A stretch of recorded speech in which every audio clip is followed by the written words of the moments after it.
Smart people, here is a quick question on satmaths.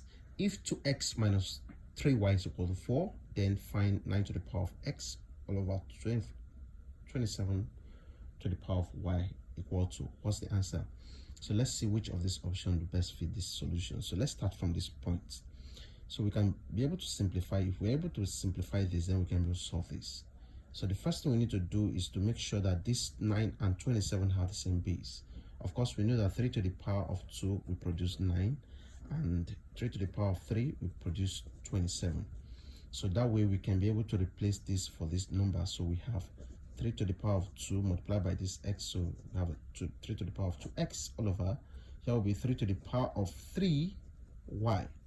So this forms division law of indices, where we have a to the power of m divided by a to the power of n. The result of this is that you take the common base and then you subtract the powers. So similarly, we have to take the same base, which is 3 to the power of 2x minus 3y.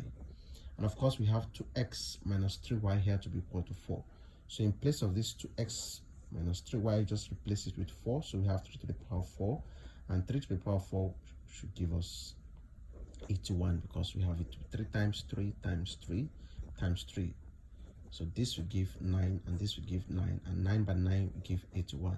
So I hope you find this video helpful. Please make sure to like this video, subscribe to my YouTube channel, and share this video if you found it helpful.